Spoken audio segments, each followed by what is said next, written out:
Bonjour, c'est Thomas, UX designer chez Gandhi. Nous voilà de retour pour une nouvelle release note vidéo. On va faire le point sur les dernières nouveautés que nous avons implémentées au sein de l'interface Gandhi. À commencer par les redirections web, les modèles de configuration avec des permissions beaucoup plus claires, un nouvel historique pour vos noms de domaine, un fournisseur Terraform communautaire, Gandhi Cloud VPS qui se voit gratifié de plein de nouveautés, une gestion améliorée des certificats, et pour finir, un centre de notification tout nouveau, tout beau. Vous l'aurez compris, un programme dense que nous allons aborder point par point dès maintenant. On commence par les redirections web, une toute nouvelle liste avec de nouvelles fonctionnalités. Vous pouvez créer votre première redirection web d'une manière beaucoup plus simple et beaucoup plus rapide. Vous pouvez aussi exporter votre liste de redirections web au format CSV. Nous avons aussi intégré plusieurs actions contextuelles qui vous permettent de ne pas perdre le fil de vos actions lorsque vous interagissez avec vos redirections web. Et enfin, tout un parcours de création, de modification et de gestion qui est complètement retravaillé et beaucoup plus fluide. On voit ça tout de suite.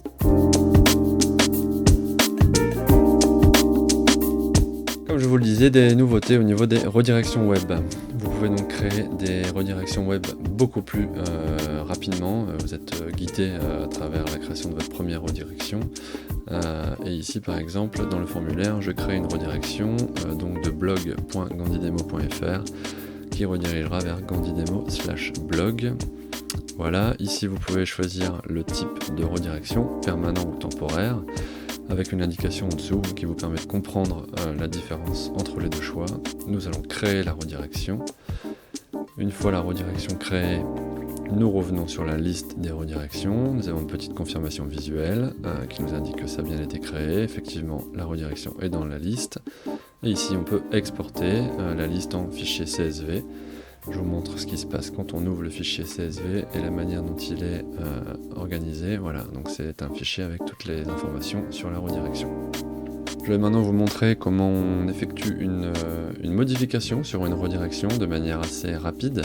Ici vous avez un petit bouton au bout de la ligne qui vous permet de modifier la redirection sélectionnée.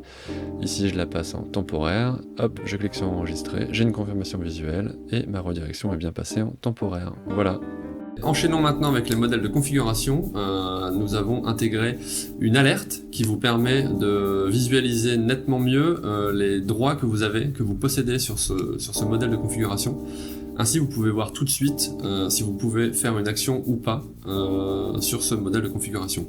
Regardons ça de plus près. Parlons maintenant des permissions sur les modèles de configuration. Nous avons ajouté une alerte qui vous signale lorsque vous bénéficiez de droits restreints sur un modèle de configuration. De cette manière, lorsque vous sélectionnez un modèle de configuration comme je viens de le faire, vous pouvez tout de suite visualiser ce que vous pouvez modifier ou non.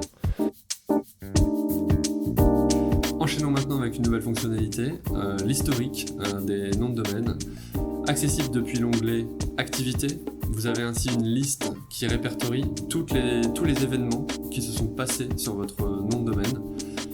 Vous pouvez voir quelle action, qui a fait cette action et surtout ce sur quoi elle porte. Que ce soit un ajout de tag, une modification de redirection ou encore une modification de champ DNS, vous pourrez voir la modification qui a été effectuée et surtout la valeur de cette modification.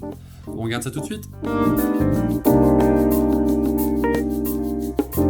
Je vais maintenant vous montrer comment on accède à l'historique d'un nom de domaine. Désormais, vous pouvez consulter l'activité d'un nom de domaine depuis l'onglet Activité. Tous les événements en lien avec votre domaine y sont répertoriés, comme vous le voyez ici dans une liste, accompagnée d'informations complémentaires sur qui a fait l'action, quand.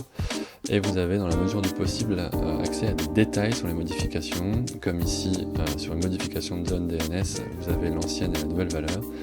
Un nouvel exemple ici avec une redirection web qui vous permet de voir la valeur qui a été postée. Nouvelle actualité, Gandhi a participé à la publication d'un fournisseur Terraform communautaire, donc sur le dépôt GoGandhi en version 2.0. Ce fournisseur Terraform permet de gérer de manière déclarative plusieurs ressources Gandhi, à savoir les noms de domaine, l'email, l'IDNS ou encore les hébergements web.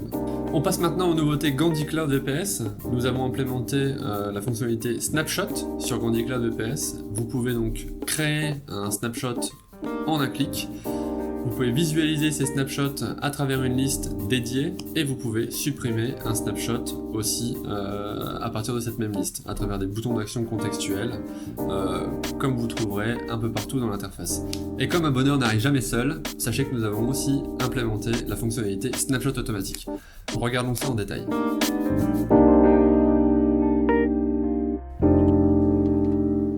Tout nouveau, tout beau, les snapshots sont désormais disponibles sur l'application Gaudy Cloud VPS. Rappelons tout de même qu'un snapshot est un instantané des données que contient un volume, stocké localement. Ne tardez pas à effectuer une copie de vos volumes en vue d'une restauration ultérieure. Vous pouvez donc créer un snapshot en quelques secondes, comme je vous le montre ici, un nom, une description facultative, créer un snapshot. Vous pouvez supprimer un snapshot aussi simplement que vous l'avez créé à travers la corbeille. Et vous pouvez visualiser les snapshots d'un volume dans une liste dédiée. Depuis cette liste, vous pouvez même créer un volume à partir d'un snapshot. Ici, vous n'avez qu'à indiquer le nom du volume, choisir la taille et cliquer sur « Créer le volume ». Voilà, ici nous avons la confirmation visuelle que le volume de test a bien été créé. Toujours dans le cadre des snapshots relatifs au volume, dans Gaudy Cloud VPS, nous avons intégré la fonctionnalité Snapshot automatique. L'activation de cette option va créer automatiquement un snapshot toutes les 24 heures, sauvegardé pendant 7 jours, et un snapshot tous les mois, sauvegardé pendant 3 mois. Vous n'avez qu'à cliquer sur activer les snapshots automatiques, et voilà, c'est fait. Et ici vous avez le rappel de la fréquence. Rappelons tout de même que les snapshots ne constituent aucunement une sauvegarde, car ils sont hébergés sur votre volume. Continuons maintenant avec les certificats. Nous avons amélioré la gestion des certificats, ce qu'on appelle multi-year, donc les certificats sur plusieurs années. Vous pouvez désormais gérer ces certificats qui nécessitent une réémission tous les 2 ans. Vous pouvez les visualiser beaucoup plus facilement dans la liste des certificats, car nous avons ajouté un petit badge qui vous permet de visualiser beaucoup plus rapidement les certificats qui nécessitent une réémission. Vous pouvez réémettre un certificat même s'il a expiré dès lors que la période d'abonnement est toujours en cours de validité. Nous avons également implémenté des filtres au sein de la liste de certificats, ce qui vous permettra de retrouver beaucoup plus facilement ce que vous cherchez et surtout de trier vos certificats en fonction de différents critères que nous allons voir tout de suite. Parlons maintenant des nouveautés concernant les certificats SSL. Gérez plus simplement vos certificats sur plusieurs années. Rappelons que les certificats achetés pour plusieurs années doivent être réémis tous les ans. Pour visualiser les certificats nécessitant une réémission, nous avons ajouté un nouveau badge. Ainsi, vous pouvez dorénavant réémettre un certificat même si ce dernier a expiré, dès lors que l'abonnement est toujours en cours de validité. Une fois que vous cliquez sur réémettre, vous pouvez suivre l'avancement du processus à travers une page dédiée.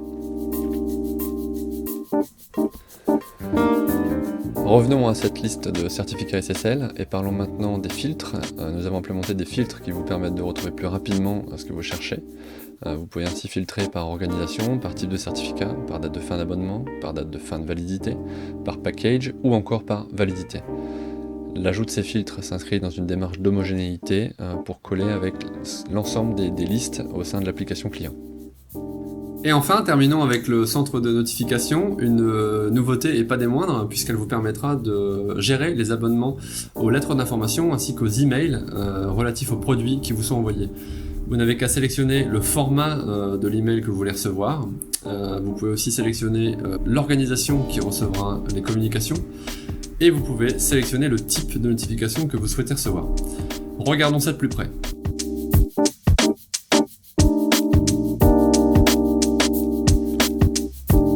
Parlons maintenant d'une toute nouvelle fonctionnalité, elle aussi, la gestion centralisée des notifications, fonctionnalité accessible depuis les paramètres de l'application. On vous rappelle quand même qu'ils sont différents des paramètres de l'organisation personnelle.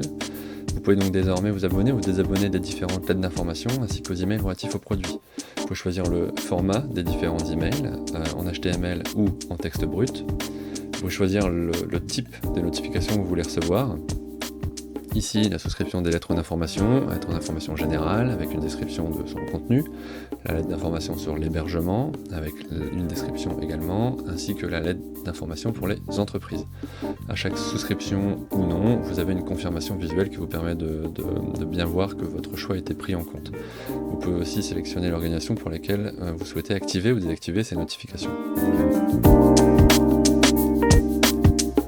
Enfin, toujours sur ce centre de notification, nous avons ajouté la prévisualisation du contenu de ces emails afin que vous puissiez vous faire une meilleure idée de ce qu'ils contiennent et voir si cela est pertinent pour votre usage ou non. Vous pourrez ainsi vous désinscrire ou vous inscrire à nouveau aux notifications relatives à la vie de vos produits Gandhi. Voilà, c'est tout pour cette release note. Merci à vous de l'avoir suivi et n'hésitez pas à vous abonner à la chaîne pour être informé de toutes les prochaines vidéos. À bientôt!